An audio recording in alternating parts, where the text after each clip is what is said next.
Okay, well, welcome everybody. Thanks for joining. This is the fourth in the series this year of the Innovation Webinar series from Hype.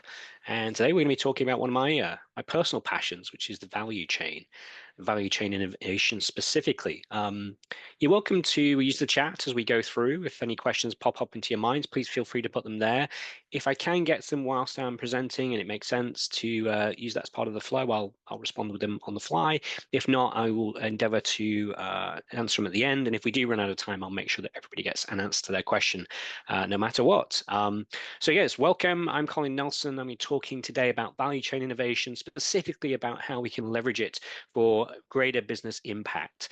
For those of you who have joined our sessions before, you may be aware that we do offer a free consultation within this webinar series. So you can use a QR code, and at the end of the session, I will share this for you as well. And if you take the QR code, follow the link, there will be a little survey, just get a bit of feedback from you in terms of these webinars. And also if you fill that in, there'll be an opportunity to be drawn out of a hat.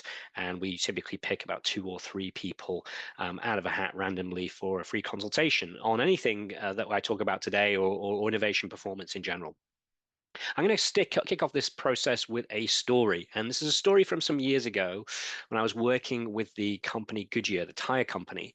And they approached me to talk a little bit about engaging with their supply chain in a more meaningful way to try and drive more innovation value.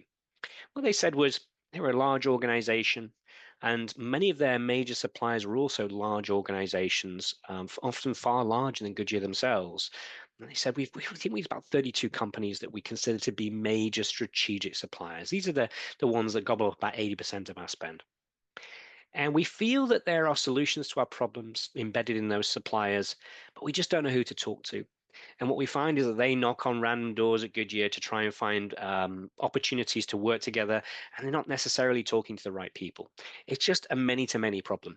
We've got many people on our side, many third parties. We have a scale problem, really.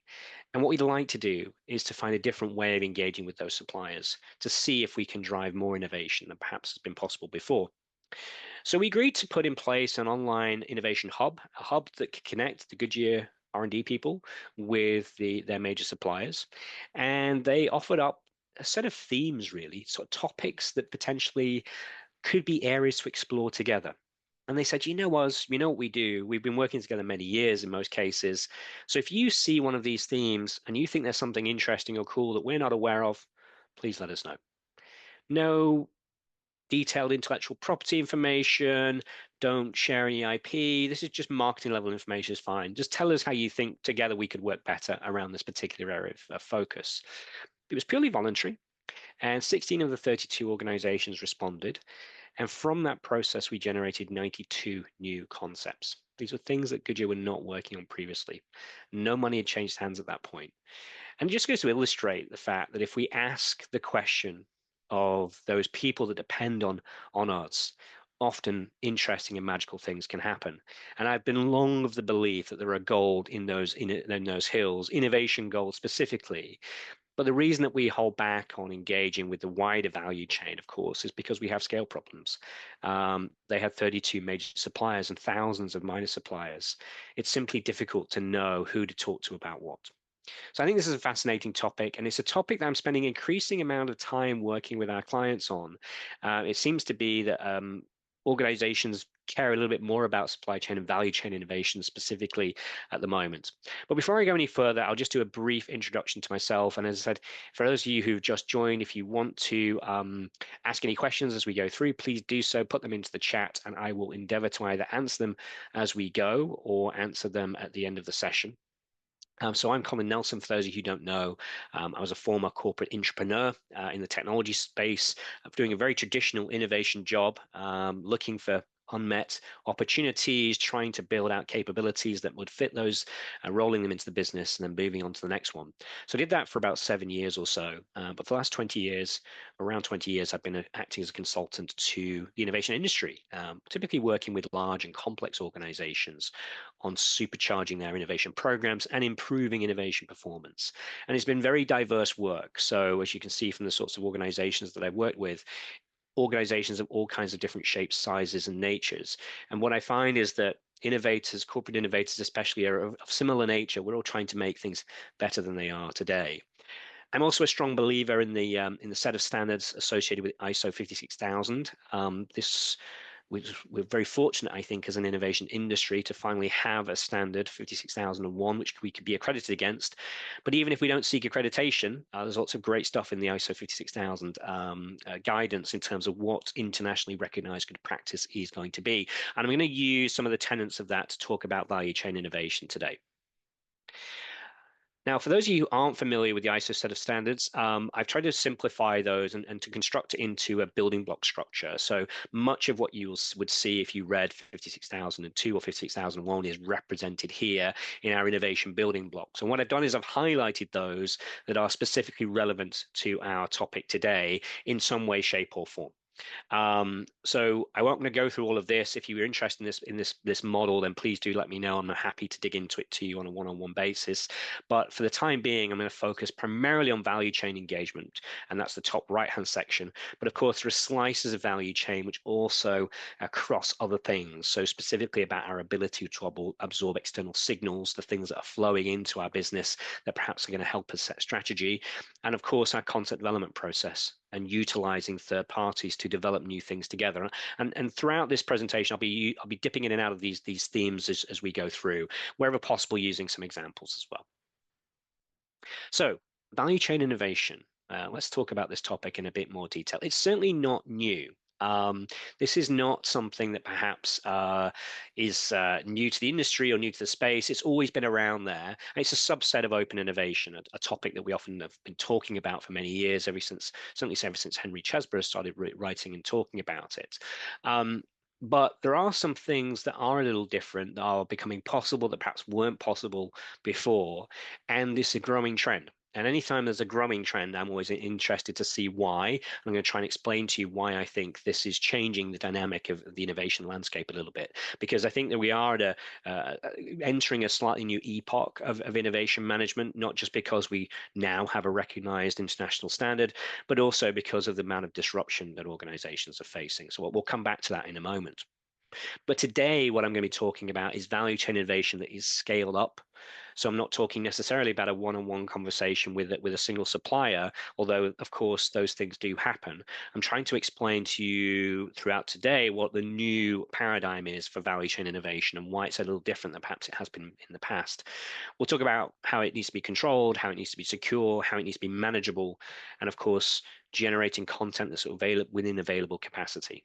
We don't want to necessarily get overwhelmed by everything that's potentially possible coming from outside, but instead work within an environment where it's very, very focused. So the topics we're going to focus on are why value chain innovation is a hot topic right now and why it's becoming more and more popular and why more organizations are doing it, why they're scaling up those programs and initiatives, some obvious challenges, some things that you'll hear discussed and talked about around this space as well. And I'm also going to give you what I think is often not discussed enough, which is the external perspective. What is it that the other members of the value chain think of us when we try to innovate together? Because I think that often helps crystallize where some of the challenges are and perhaps also where the opportunities are as well. And we'll just talk about some practicalities and common starting points as well. So let's kick off with why value chain innovation is a hot topic. And I think an awful lot of it is related to the amount of corporate disruption that we face. I did a little timeline, and I kind of just, anecdotally thought, well, what were the most major corporate disruptions that I've experienced during my career? And I went back as far as the credit crisis, which was, around 2007, 2008. And I just plotted out the variety of different things that I've seen disrupt typically organizations that I've worked with. So there may be some more on here that I haven't represented. These are not all of the same magnitude, of course, but they are all things that I've certainly seen in my career have disrupted medium to large corporations. And what you can see here is that the pace of disruption is actually accelerating. And not all of these, of course, are one-off events. Some of them persist for many years, such as the pandemic. In many cases, with the UK, where I live, Brexit is still a topic and it still has a ripple effect today. ChatGPT was released at sort of in 2022, but of course, we were seen as a plethora of artificial intelligence applications and work being done ever since then. So these things are sometimes here to stay. And what's fascinating about it when we look at it in this way is that we're exposed to way more disruption than we used to be. And that means, unfortunately, that standing still carries an awful lot of risk. We can't predict the future. We can't even really see what's going to be happening in a few months' time sometimes. And because corporate disruption is accelerating, the life cycle of organizations is reducing. And this is some statistics from McKinsey looking at how long companies last, and it's getting shorter and shorter and shorter. And that makes sense, right? Because if the world's constantly changing, it makes it very difficult for us to know which path is the right one to go through. If you can ask everybody to mute themselves, that would be fantastic, because occasionally I do hear a little bit of interference. So if we're the super tanker and it's really slow for us to turn, that of course is problematic. Now, I'm scene setting here because I think some of these points have a big bearing on why supply chain and value chain innovation has started to get a little bit more popular. And the reason being is that if we look at this bout of disruption, corporate agility suddenly becomes way more important than it ever has been before. Being able to pivot, adjust, change strategies, change the things that we sell, think more carefully about our competencies and assets, what we're actually good at versus what do we sell, and then push into new markets and emerging spaces and support our clients and customers who are often also subject to a lot of disruption in different ways than we would have done in the past. And if we need to be more agile, trying to do everything in-house is a challenge. And I'll come back to that moment in a second. I just want to touch on the topic of diversity of opinion, because many of us are familiar with the concept of collective intelligence and the fact that, inside our organizations, we have our experts, and then there's a wider layer of the onion. Those are who understand what you do, and then there are those that bring a fresh perspective, but perhaps, and then there's those in our organization that don't even really understand the question of what we're working on. And of course, there's a further layer beyond that, which are externals with a vested interest in our success for whatever reason, and they bring a greater diversity of opinion. And those of you who've worked in innovation for any time will know that diversity of opinion is often a key tenet of innovation and creativity. Different perspectives, different viewpoints, questioning things that perhaps were never questions and challenging orthodoxies. This extra layer of the onion brings an awful lot of potential creativity and a lot of innovation if only we can keep it in control. Because of course the challenge is there are many more externals than there are internals. So scale becomes quite an important challenge here. And the value that the supply chain or value chain can offer to us varies dramatically. We tend to think about suppliers. I keep doing it myself. I keep dropping into that supply chain innovation topic. You think about your major suppliers, usually they're about 80% of your spend. These are people that you work with very closely and potentially could be a partner to co-create with. Then we got our minor suppliers. They may be more innovative. They might be bringing to market new technologies. There might be potential to work with them more closely to disrupt and differentiate ourselves. But of course, there are many minor suppliers. How on earth do we work out which ones are worth our time? Then there's the potential partners.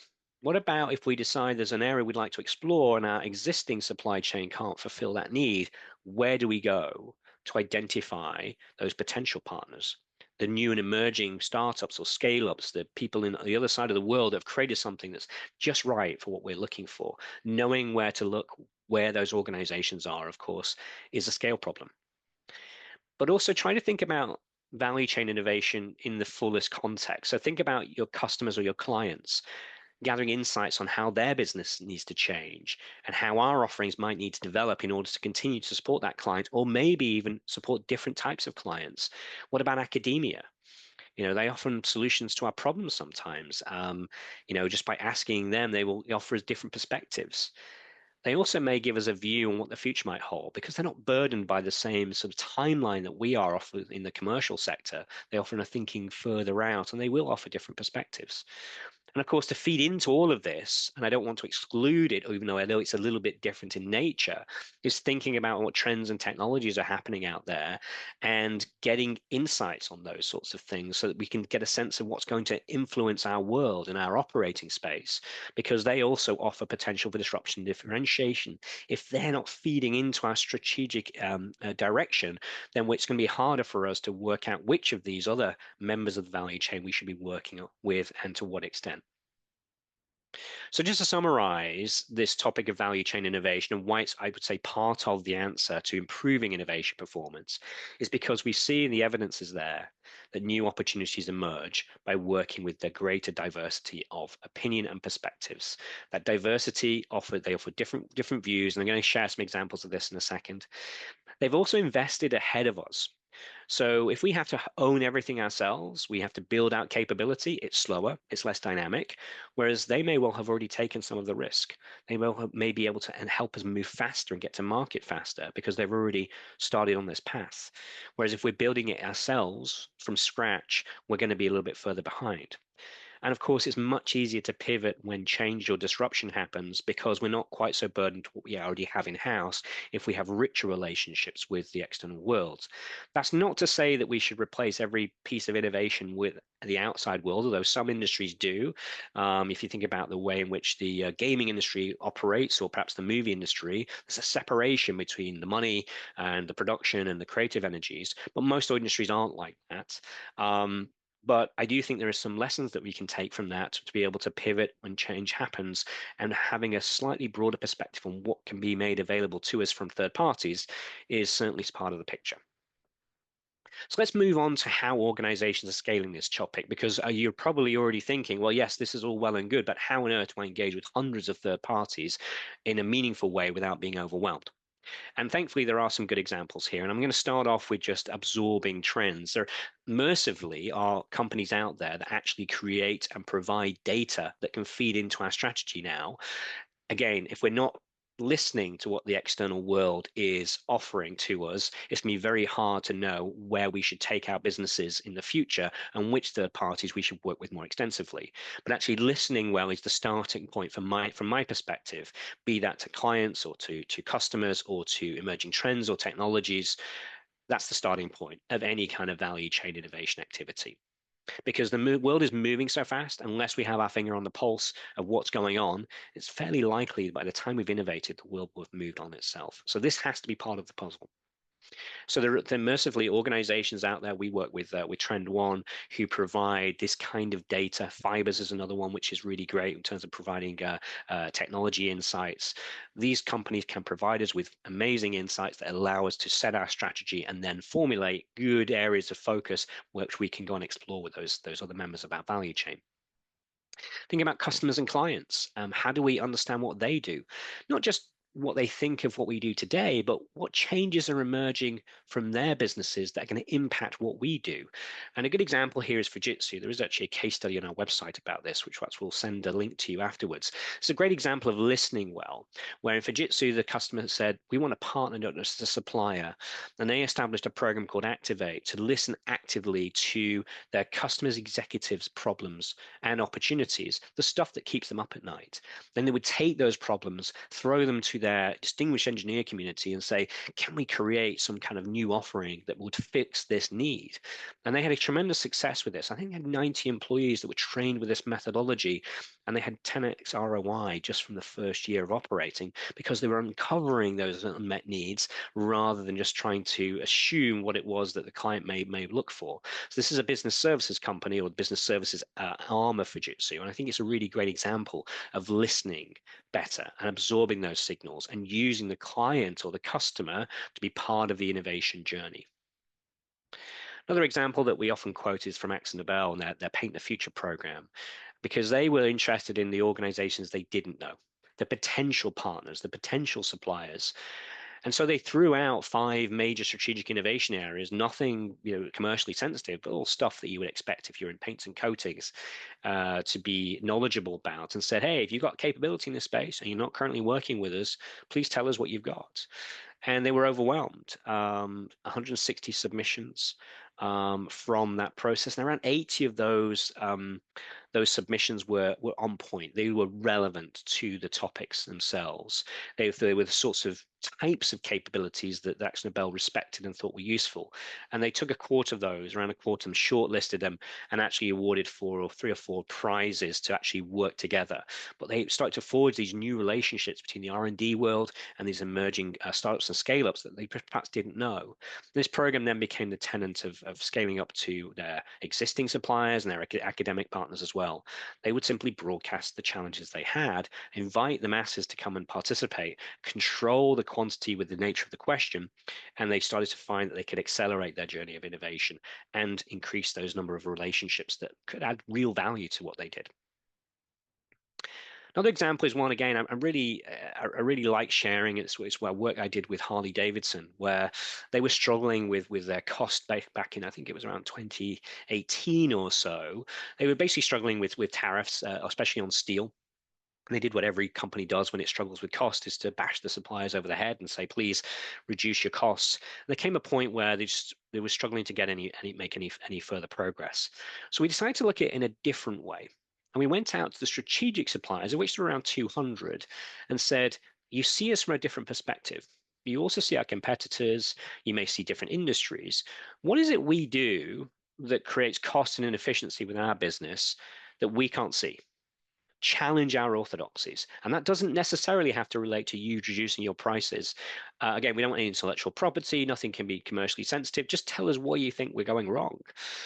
And they, again, were really surprised by the quality of what was shared. Again, the money changed hands. The suppliers have a vested interest in Harley surviving and thriving, but solutions were implemented that exceeded 5% of operational expenditure just by asking the people they already knew. So a great example of you using an innovation methodology to help address the cost base in a business. Next example is from Mattel, and Mattel as a toy company has always generated new concepts and new toy ideas from toy inventors and small companies. In the past, they would have people send in written proposals for anything from a scrap of paper to a fully worked up business case. But again, this was very labor intensive. It didn't scale very well. And although they knew it was crucial to have that diversity of opinion out there and to have those inventors supporting Mattel, it was just a process that started to creak. So they scaled it by putting it all online, one innovation hub, a single place for inventors to share their new toy concepts with a legal wrapper. And this is important because there was a pre-agreed set of terms and conditions that said, if you share this here, we get a certain period of time to review it. And then if we review it and we like it, we get a certain period of time to license this from you. So we're not going to buy it off you. We're going to provide it. We're going to license it off you for, say, 3 years. And then we're going to give it you back. And then you perhaps can resell it to other vendors if you wish. They set the quality bar very, very high to make sure that they only receive those fully rounded, detailed concepts that were worthy of their time. Even with this process, they receive around 3,000 submissions a year and implement around 2% of those. So a great way of engaging that value chain at scale and making it a process that can really support the future of a business, accepting the fact that more diversity of opinion can come from outside than just inside. So a variety of different examples here, but what I want to illustrate there is that organizations are scaling their value chain innovation activities, lots of different varieties. If there's a particular example that I haven't shared that you think you'd like to know a little bit more about, or a theme, maybe academic collaboration or whatever, just put it into the chat again and I will endeavor to answer that towards the end. So it's not all sweetness and light, of course. There are some obvious challenges that can happen. And again, if you do have any questions as we go through, please feel free to put them into the chat. So let's address those head on and let's deal with some of these obvious challenges. The first question that often gets thrown at me with value chain innovation is, does that mean giving away IP? Are we going to lose control over our precious data? And our expectation is that lawyers are simply going to block what we want to do. Well, that is a genuine fear. I hear it a lot, but there are some facts that I think it's also worth exploring. Much of the value chain innovation work that we see includes full retention of any intellectual property by the initiating organization. An awful lot of the innovation is coming from just finding better suppliers, different suppliers, creating joint ventures in some cases, of course, but in many cases, it's just about connections and finding the right kind of people to work with in a different kind of way. So most venture value chain innovation activities really do require no transfer of intellectual property, and scaling up these programs using online tools actually makes the control over the risk of invention even easier, because everything's time and date stamped. We can see who said what to who. And of course, invention is quite different to innovation, but we can control this and focus in on those areas where there is no real risk of giving away the IP, for example. You saw from the examples that organizations are typically initiating these things without saying much of anything in terms of what they're trying to do. They say, this is the kind of company we are, this is what we're interested in. If you've got something that's interesting for us, that fits our very tight specification, then this is the place to share it. Maybe it sounds a bit complicated. Is this more complicated than the internal scaled up innovation that we do when we involve our employees in these processes, where we're engaging with those people that we don't know? We could get overwhelmed. And also, are we clear what will motivate external partners to share and potential partners to share? Well, I think these are all valid questions. You saw the numbers from some of those examples I shared a moment ago. Those might be scary numbers. They might not be scary numbers. You can always control quantity, though, by how specific we make a question and how tight we ask people to adhere to a particular brief before we actually initiate it. So that's our lever in terms of controlling quantity. And in terms of facts, an awful lot of value chain innovation is simply getting more from the people that we already know. And we can, of course, phase that over time if we're worried about getting overwhelmed. And because we know them, we can test the idea of this kind of principle with them before we actually do it. In most cases, that's exactly what we do. We go out and we say, hey, we're thinking about engaging in a different kind of way to make sure that you get a better connection to us and you get connected to the right people. And so we can perhaps bring this community together and avoid that many-to-many problem that I shared about with Goodyear. And the process can be controlled just like any scaled up internal innovation program. It really isn't different, even if it's being initiated from somewhere else. And actually, to be honest, the good news is that the motivations for third parties are a little bit easier to establish than you might think, because it's pretty much commercial. It's money. And if we make sure that we keep money in the forefront of our mind, then that helps us with our positioning. So even in the case of Harley-Davidson, where they're saying, well, there's nothing that's going to be shared here, it was help us thrive and survive, because the better we do, the more business we do with you. So the commercial imperative was still there.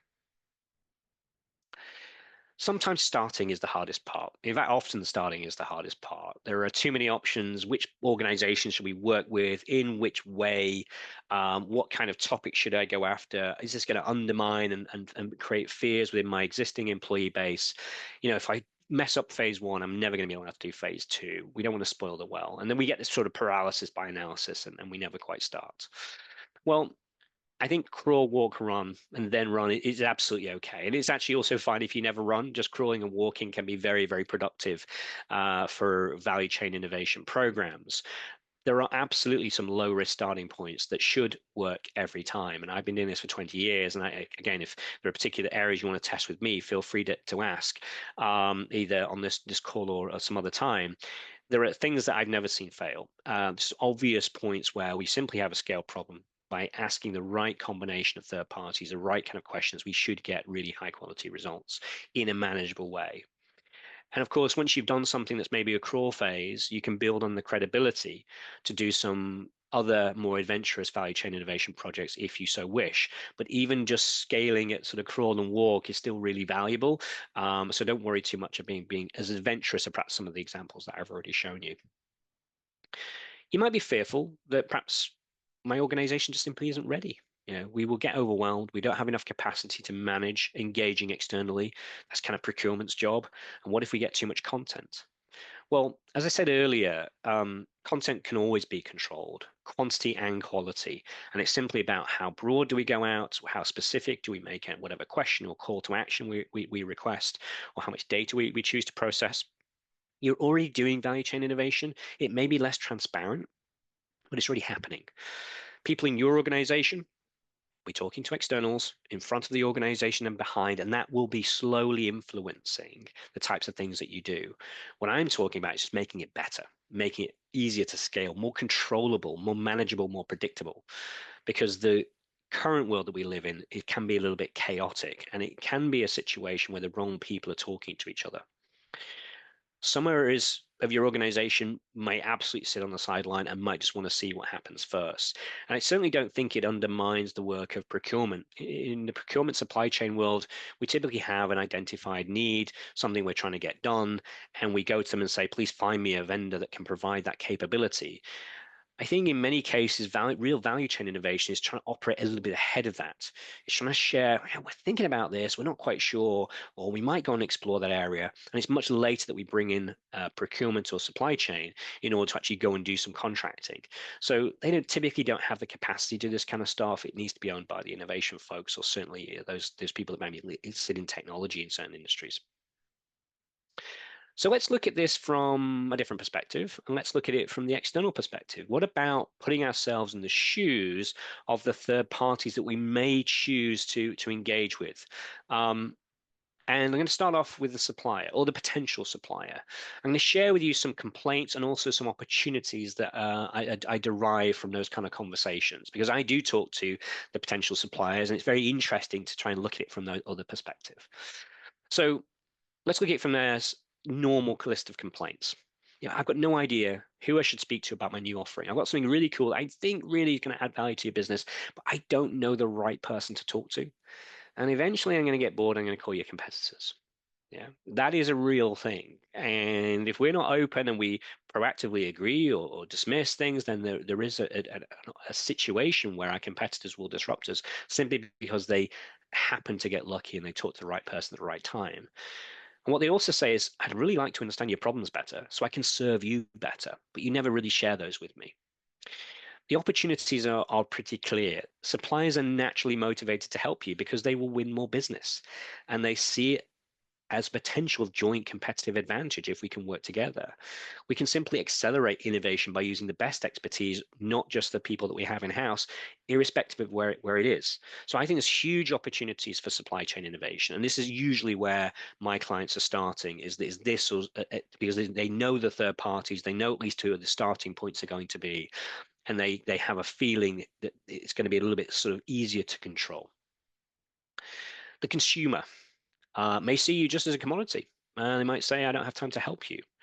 But I think there are also some opportunities here. We can build brand loyalty. An example I didn't share earlier is from Mattel, where they have something called My Mattel Ideas. It's a brand all around engaging with the consumer. It says, hey, if you're a consumer, you're welcome to share your ideas here and your solutions that we might want to think about. And they use it as a way of engaging and building that loyalty.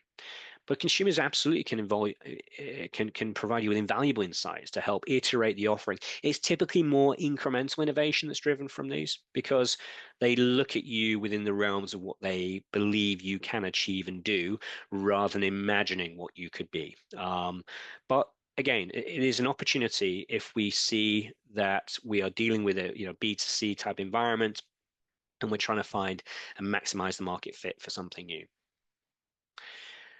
Academia. This is something I think that's not done enough, but anytime I've seen it done, it was real scaled up academic collaborations. It typically works really, really well. The academic will say things like, "I've got great research. I'd love to see it tested in the commercial world. Or I can only engage with a limited number of commercial partners at once, so I want to make sure that I'm working with the right ones at the right time. And my motivations are clear. I'd love to receive some more funding so I can deep dive into this within the real areas of focus." But there's some opportunities here. There's a chance to be the first company that they call. If you are seen to be a proactive partner, there's an opportunity to create competitive advantage by leveraging, early stage research and actually creating something that's genuinely new, and actually fundamentally develop new solutions cheaper because they've already taken some of the risk and they've done some of that background research, which means that you don't need to. Moving on to the business customer. Typical complaints: your offerings just simply don't match my emerging needs. I want a partner, not a supplier. That was the feedback that Fujitsu got earlier. I want to get access to your latest thinking first. I want to make sure that you see me as a proactive co-creation partner. And the opportunities here are really, really clear. We can test our newest capabilities with our short list of business customers that really want to work with us and help us co-create. They can offer us invaluable insights to help iterate the offering, refine it, make it just right, and maximize again that market fit for something new. So engaging in a managed way with a short list of business customers is of course incredibly helpful just to keep that voice of the customer going. And of course, they want to be seen to be pushing the boundaries themselves. So if we can co-create together, that's better for them as well. So just to round out our session for today before we move to any questions, a couple of things on starting points. I mentioned earlier that there are always places that tend to work better than others. And if you think about your existing suppliers and any problems that you've got to solve, that you're struggling to solve internally, that's an obvious place to start. I've seen it done many, many times. You know, we focus on typically the major suppliers, typically, and see what they can bring. If nothing, if we don't generate anything, that probably tells us that probably we need to stop that particular concept or project development. But usually, when existing suppliers feel like they can help, they want to help you. There's also an opportunity to think about existing suppliers and creating new solutions. It's very much in the realm of what you saw from Max Nobel of Go or Mattel to say, you know, we are looking to go in this direction. What have you got that could help us get there? And not being too specific about what that might look like. Of course, startups, new technologies, emerging technologies, scale-ups, these are all areas where we can also think to focus. And you may have M&A teams that are looking at this currently, but also even just being a good test bed for some of the stuff that they're doing can help you push the boundaries. Don't forget about the stuff that feeds into your strategy, that trend data, the new technologies. Unless we're starting there, it's very difficult to ensure that where we're innovating is going to be taking us where we need to go. So remember, that's also part of your value chain is you're gathering insights from customers perhaps on how their business is changing, how the world is changing around us, and absorbing that, clustering that, and then using that to set our strategy. And then we go to the third parties to see where they can help us. And then finally, if you're in the B2B world, the business customers that you have, that validation of a mid-stage solution is not a bad place to start. Maybe something we're working on, it might take us another year or two before it's ready, but we can validate it mid-stage. Business customers like that. They like to be in with a chance to shape the new capability as much as they possibly can. Let's validate it with them and see if we can make it better than perhaps it would have been if we just blindly innovated without actually testing that with the potential customer in the end. So if you weren't interested in starting points for this value chain space, these are, I think, 5 really sensible places to start thinking. So just to summarize, agility is important, and this is what's driving an awful lot of the increase in value chain innovation. Think open innovation in its broadest sense as well. Spread your bets to get new solutions faster. The more third parties we're talking to, the more variety we see, the more diversity of opinion we have, the more innovation we can drive. And then the question is just how do we control it? So just because we scale it up and we increase the number of people and third parties we're talking to doesn't mean it necessarily needs to get harder. Every interaction can be controlled, but it means we need to be focused about where we are going to spend our time and our energy. And just remember, the outside world is interested in you. Motivations vary, of course, but typically they're commercial. And if they're not there, they can be created. So don't worry too much about whether anyone will help. They typically will help as long as we try and tie it to the joint benefit that potentially is out there. All right. Well, I think we're up to our time. So thank you ever so much for those of you that joined. Always love talking innovation.